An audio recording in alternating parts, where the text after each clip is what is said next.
ખેડૂત મિત્રો, મારું નામ Manish Patel, junior officer GGRC Sabarkantha અને અરવલ્લી જિલ્લામાં કામ કરી રહ્યો છું. આજ રોજ હું મોડાસા તાલુકાની અંદર હફસાબાદ ગામની અંદર આવ્યો છું અને ખૂબ જ સારા પ્રગતિશીલ ખેડૂત એમના ખેતર ઉપર ઊભા છીએ. તો હું ખેડૂતને વિનંતી કરીશ કે આપની માહિતી આપો. મારું નામ જિગ્નેશકુમાર રમણભાઈ પટેલ, ગામ હફસાબાદ, તાલુકો મોડાસા, જિલ્લો અરવલ્લી છે.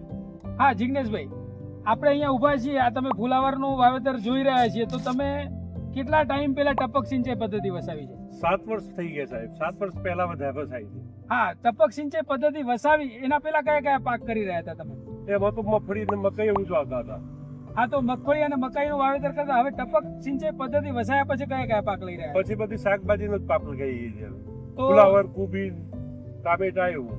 ઓકે, ફુલાવર, કોબી અને ટામેટા એ ટાઈપના પાક હવે લેતા થયા છો. હા. હવે વાત કરીએ કે અત્યારે આપણે જે આખી શિયાળાની સિઝન છે, અત્યારે તમે પેલો ફુલાવરનું વાવેતર કર્યું છે, એ રીતના ચોમાસાની અંદર શું વાવેતર કર્યું હતું આ સિઝન? ચોમાસાની અંદર ફુલાવર જ હતું, ફુલાવર હતું, કોબી હતી. ફુલાવર અને કોબીજનું વાવેતર કર્યું હતું. અને ઉનાળામાં હવે અત્યારે આ ફુલાવર પૂરું થાય એના પછી શું વાવવાના છો? એના પછી વાવવાની છે કારેલી, વાવવાની ગણતરી છે. કારેલીનું વાવેતર કરવાના છો. સરસ. તો હવે આ ટપક પદ્ધતિ અપનાવવા પછી તમને શું ફાયદા લાગ્યા? ટપક પદ્ધતિ આપણા બધા ખર્ચો ઓછો થયો ખાતર ઉતારવા માટે. પહેલા મેઇન ખાતર ઉતારવાનો જ પ્રોબ્લેમ હતો. પહેલા ખાતર નાખતા હતા છોડી, એ સીધું પૈણીથી ઓળી દેતા, એટલે ખાતર થેલી આખી એક જતો. આમાં 5-5 કિલો જ ઉતારવું પડશે, એટલે ખાતરનો મેઇન ફાયદો છે સાહેબ. ટૂંકમાં તમારો કહેવા મતલબ કે તોલીને તમારે ખાતર આપવું પડે, પેલામાં આખી થેલી તમારે જતી રહી હતી. ને બીજું કશું પ્લસ સાહેબ, જેમ છૂટા પાણી છે મેં વાળતા હતા ને, એના અંદર છોડ અમુક ખેંચે જતા, અમુક છોડ બગડી જતા પાણીમાં, અમુક કાપતી વખતે છોડ બગડતા હતા, અને આમાં બધું 100% પાક સફળતાપૂર્વક મળે. ઓકે, એટલે તમારો કહેવાનો આશય એવો છે કે જ્યારે ફુલાવરનો છોડ ટ્રાન્સપ્લાન્ટ કરો તમે ખેતરની અંદર, ત્યારે જ્યારે લગાવો ત્યારે છૂટા પાણીમાં જ્યારે પીએચ કરો છૂટું, એટલે તમારો ચાસની અંદર છોડ પણ ધોવાઈ જતા, છોડ પર ધોવાઈ અને કોવારો લાગી જતો. હા, જે આ ટપકની અંદર 100% તમને જર્મિનેશન મળે. જર્મિનેશન મળે.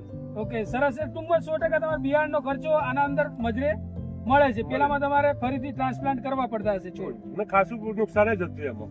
એટલે એની અંદર નુકસાન થવાના ચાન્સીસ હતા. એના સિવાય તમને બીજા કયા ફાયદા લાગી રહ્યા છે આમાં? આની અંદર ખાસ મેન મજૂરી બચે સાહેબ. પેલા મેઇન મજૂરી કે પેલું પાણી પાવરોઈને વારવા પડતું હતું. આ તમે ચાલુ કરીને ઘેર જતા 2 કલાક આવીને બંધ કરજો તો બી તમારો સમય બચે તમારો. એટલે સમય પણ બચ્યો અને મજૂરી પણ બચી છે. હવે ખાસ વાત કરી કે આ ફુલાવરની અંદર એક સિઝનની અંદર તમને 1 વીઘાની અંદર કેટલું ઉત્પાદન મળે અને કેટલો ફાયદો થાય છે? શિયાળાની અંદર 400 થી 500 મણ ઉત્પાદન મળે, ને ચોમાસાની અંદર 150 થી 200 મણ ઉત્પાદન મળે ફુલાવરની અંદર. અને એવરેજ શું ભાવમાં જતું હોય છે? એવરેજ ભાવ ચોમાસાની અંદર ભાવ કહીએ તો એવરેજ આ વખત 800 થી 900 એવરેજ.